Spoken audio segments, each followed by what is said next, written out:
Санаи 15 феврали соли 2021 бо ташаббуси ширкати телевизион радиорекламавии Тироз дар ҳамкорӣ бо ташкилоти ҷамъиятии Чашмаи ҳаёт дар доираи амалисозии лоиҳаи портали иттилоотӣ ва маърифатии Мигрант Мобайл дар шаҳри Бӯстон дар маҷмӯаи фароғатии Бӯстон бо иштироки муҳоҷирони меҳнатӣ, аъзои оилаи онҳо, фаъолон, намояндагони шӯъба ва бахшҳои корбозанон ва оила, шӯъбаи хадамоти муҳоҷират семинари якрӯза таҳти унвони «Ман муҳоҷири меҳнатӣ ҳастам» баргузор гардид.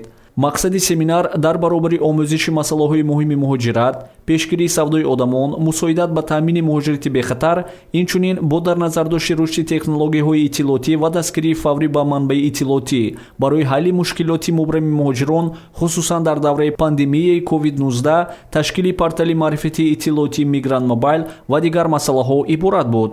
дар семинар зиёда аз 30 нафар сокинони синну сол ва касбу кори гуногун иштирок намуданд ва бархе аз онҳо оиди баргузории семинари имрӯза таъссуроти худро чунин баён намуданд. бисёр саволҳои мушаххасе ки мо намедонистем, бисёр чизҳои нав пайдо шуд. мана фармону қонунҳои ҳукумати Россия, ҳукумати Тоҷикистон дар бораи муҳоҷирати меҳнатӣ, чӣ қадр бояд муҳоҷир аз ҳамин ҳуҷҷат тайёркунӣ сар карда, аз ҳамин Тоҷикистон бояд ба кадом шиноснома, бояд аз кадом гӯем идораҳо маълумот гирад. ин чизҳо ки хуб шинос карда шуд. ҳамин семинар ман чизҳои нав бисёр омӯхтам. барои худам хулоса баровардам ки агар оянда худо хоҳад рафтанӣ ҳастам то ҳамин ҳудуд чӣ кушода шудана, марзҳо кушода шудана, рафтанӣ ҳастам, бояд равам. бисёр чизҳои нав омӯхтам. мехоҳам ки бо омӯзам. мана сайт ҳаст, порталош ҳаст, ҳамино гирифтем, навистем, худо ба шукр. ҳамино ба даромада бо бисёртар кӯшиш мекунем ки ҳамин чизҳо омӯзем, касое ки намефаҳманд, намедонанд, ва омӯзонем. ман ба маъқул шуд.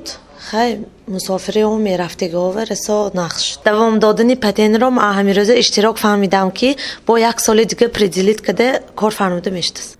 тренерон барои омӯзиши мавзӯъҳои донистани кадом маълумотҳо барои муҳоҷирати меҳнатӣ муҳим аст, кадом ҷиҳатҳои мусбит ва манфии муҳоҷирати меҳнатӣ вуҷуд дорад, кадом санадҳои меъёрии ҳуқуқии маҳаллӣ ва байналхалқӣ раванди муҳоҷирати меҳнатиро танзим мекунанд, талаботҳои умумии бехатарӣ барои муҳоҷирони меҳнатӣ дар ҳолатҳои бӯҳронии COVID-19 ва дигар масъалаҳоро пешниҳод намуданд ва ба саволҳои ҳозирин посух гуфтанд.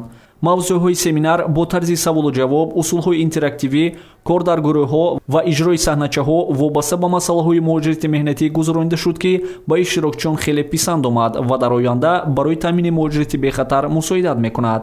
инчунин аз ҷониби намояндагони лоиҳаи портали маърифатии иттилоотии Мигрант Мобайл барои иштирокчиён вобаста ба ташкили сомонаи Мигрант Мобайл машғулиятҳои омӯзишӣ гузаронида шуда, дар бораи зеркашӣ ва насб кардани замима ба телефонҳои мобилӣ, малакаҳои гирифтан ва паҳн кардани маълумот, пешниҳоди саволҳо ва ғайра андешаҳо баён гардид. бояд қайд намуд ки лоиҳаи мазкур дар доираи лоиҳаи тақвияти устуворӣ ба радикализатсия ва дезинформатсия дар Осиёи Марказӣ Интерньюс бо маблағгузории Иттиҳоди Аврупо таҳия гардида истодааст.